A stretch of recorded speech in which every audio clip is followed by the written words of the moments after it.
که توی این ویدیو قرار استفاده کنم ازتون عذرخواهی میکنم. من یه مقدار امروز عصبی ام، احتمال داره این پرچم رو بکنم تو چشم.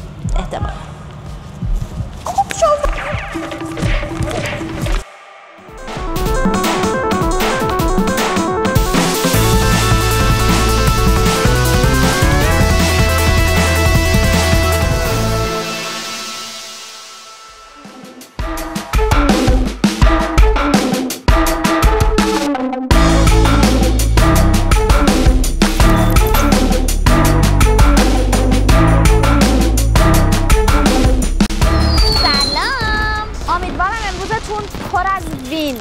پر از شادی و پر از انرژی باشه. سلام علیکم. علیکم السلام. حال شما چطور دوستان عزیز؟ شب همگیتون بخیر. خوش آمدید به پارک مل. شب با تو. عمو یا لایک و سابسکرایب یادتون نره. اومدیم با یه ویدیو جدید خفن دیگه. بیاین. مجازات کسی که آخرین نفر بشه قراره که بره توی این سطلای یخ و یک دقیقه اون تو بمونه. نفر اولم کاپ ان میگیره. خودت میگی.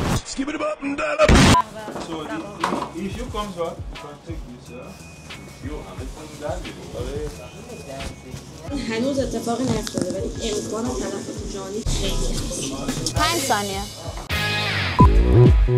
بچه‌های عزیزی که دارید این ویدیو رو میبینید، این ویدیو مناسب افراد 18 سال به پایین نمی باشد. لطفاً از همین الان نبینید این ویدیو رو اگه 18 سال به پایین هستی. سبا صحبتی، نظری، حرفی، حدیثی. بله، عسکر کرمو رو اینجا داریم. عمویا. خب بریم ببینیم کی قرار نفر اول شه. برو بریم. نفر آخر. چیه رو صورتت؟ شقایق. یعنی چی؟ شقایق مدل فارسی همون داستانی که میبندن سرش. آجی خجالت بکشید بابا، زشته.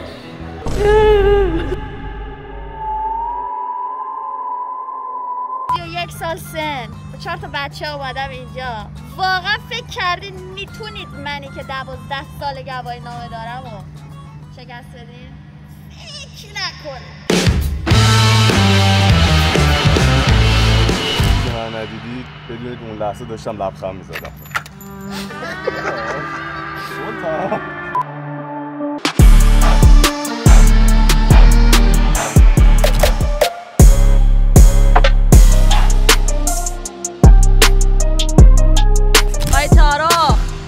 آرزو موفقیت نکنید، ازش خستم.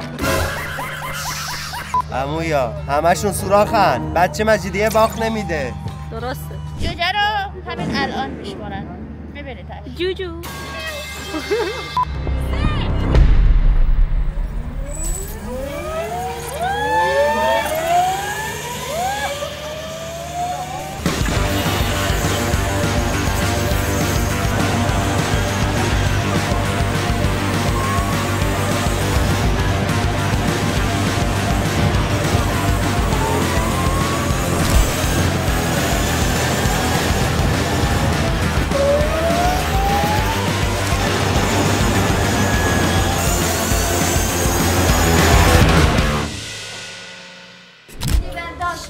God bless. تارو خیلی وحشیه بچه، اصلا رانندگی صفر، فقط میکوبه. ماشین کوبنده. 2 بار زد به من افتاد جلو. میتونی تو هم بزنی. من میخواستم تو رو بزنم که هنوز باقالیا میزدی. یه رانده دیگه میتونستی میزدی. یه رانده دیگه باخته، نمیخواد بپذیره. یه ذره حالم بهتر شده. آره. سبا بیبا همیشه برنده. زیبا. قربونت برم. چه دافی. تارخ دلقک. بچه تارخ قراره چطوری سرویس کنید؟ آره. چیکار می‌کنی؟ من میخوام بنزی تو آب یخ، بعد من تو آب یخ میخوام. تارخ. من میدونی که حال میکنم. تارخ هرسی. رفتی تو دیوار. من چی کارم؟ من چی کارم؟ ماشین خاموش شد. اینطوری دیدمت ببین. بارا ببین. آقا فیلم. من از اول گفتم برنده مشخص. دست بعدی جاشو میگیرم. این راند هر کی تو دیوار بود مقصر من نیستم. کار خداست، من بچه تارخ آدم هرسیه. بدبخته. باختی.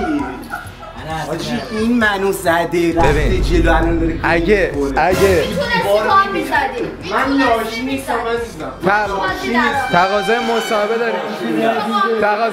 تقاضای مصاحبه داریم. دست اولو که بردم. حالا این دست قراره 8 نفر بریم تو بازی و تورنمنت. 9 نفر. 9 نفر. کی میبره؟ ببین احتمال برد صفا باز زیاده 50% بیشتره اصلا فرق داره. ولی لوزر الان من تو بازیام. این لوزره. آقا جان توضیح میدی چجوری تارخ دست قبلی به چخ رفت؟ تارخ دست قبلی خیلی داشت تلاش میکرد که سر یکی از پیچا بیاد سبقت بگیره. همون موقع دوست عزیزمون اومد گذاشت پشتش. این دفعه پشت 8 نفرتون گذاشتم. ببین تارخ چه حسی داشت باختی؟ که من اخلاقو بردم ولی این دست اخلاق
با من نفر دومیت و سر این پیچه هدف دارم.